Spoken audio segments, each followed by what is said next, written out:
여러분은 혹시 이런 생각 해보신 적 있나요? 주식은 도대체 왜 만들어졌을까? 우리는 지금 너무 당연하게 주식을 사고팔고 투자하고 가격이 오르내리는 걸 보고 있습니다.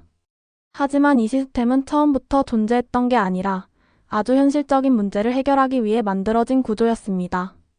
오늘은 그 시작을 이야기처럼 하나씩 풀어보겠습니다. 시간을 약 400년 전으로 돌려보겠습니다.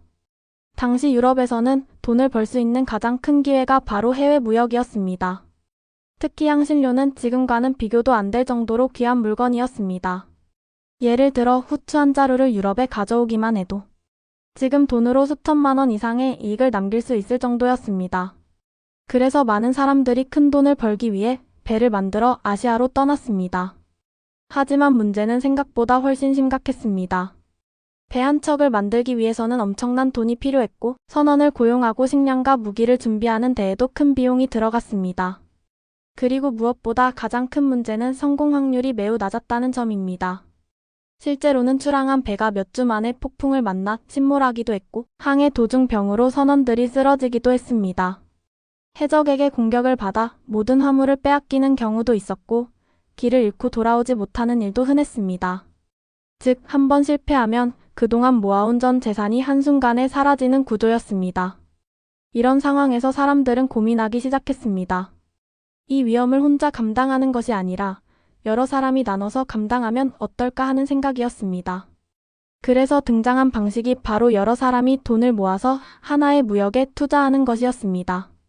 예를 들어 한 번의 항해에 100억 원이 필요하다고 가정해 보겠습니다. 한 사람이 100억을 모두 부담하는 대신 100명이 각각 1억씩 투자하는 겁니다. 이렇게 하면 배가 침몰하더라도 한 사람이 잃는 돈은 1억으로 줄어듭니다. 반대로 항해가 성공하면 이익을 모두가 나눠 가지게 됩니다.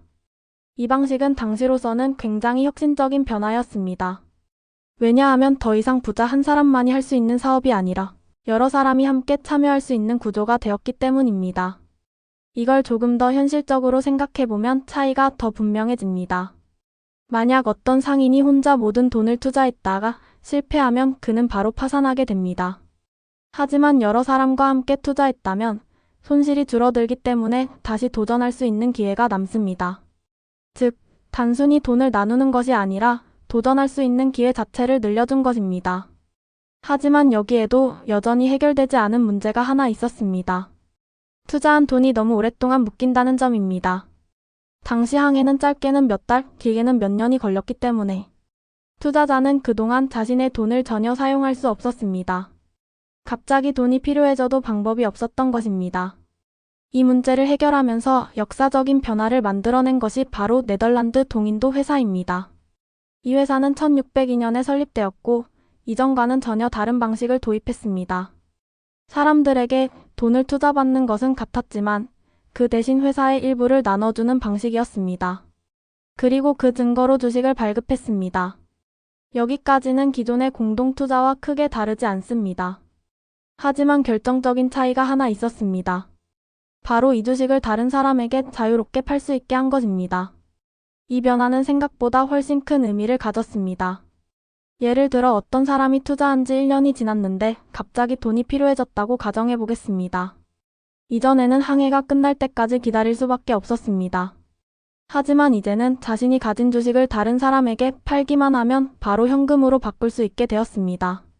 즉, 투자한 돈이 더 이상 묶여있지 않게 된 것입니다. 이렇게 사람들이 주식을 자유롭게 사고 팔기 시작하면서 자연스럽게 거래를 위한 장소가 필요해졌습니다. 그 결과 등장한 것이 바로 암스테르담 증권거래소입니다. 이곳에서는 많은 사람들이 모여 주식을 사고 팔고 가격을 정하고 서로 정보를 교환했습니다. 그 현장을 상상해보면 꽤 흥미롭습니다. 어떤 사람은 이 회사의 무역이 성공할 것이라고 기대하며 주식을 사려고 하고 다른 사람은 위험하다고 판단해 팔려고 합니다. 이런 생각들이 부딪히면서 가격이 계속 변하게 됩니다. 이때부터 주식 가격은 단순한 숫자가 아니라 사람들의 기대와 심리를 반영하는 것이 되었습니다. 이제 마지막으로 정리해 보겠습니다. 주식은 결국 회사의 일부를 나눠 가지는 개념입니다. 예를 들어 어떤 회사가 100개의 조각으로 나뉘어 있고 그 중 하나를 가지고 있다면 나는 그 회사의 일부를 소유하고 있는 것입니다. 그래서 회사가 성장하면 내가 가진 그 조각의 가치도 함께 올라가게 됩니다. 주식은 단순히 돈을 벌기 위한 수단이 아니라 위험을 나누기 위해 시작된 시스템이었습니다.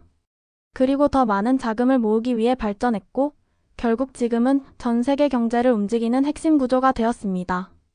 400년 전에 만들어진 이 아이디어가 지금까지 이어지고 있다는 사실은 생각해볼수록 흥미로운 일입니다.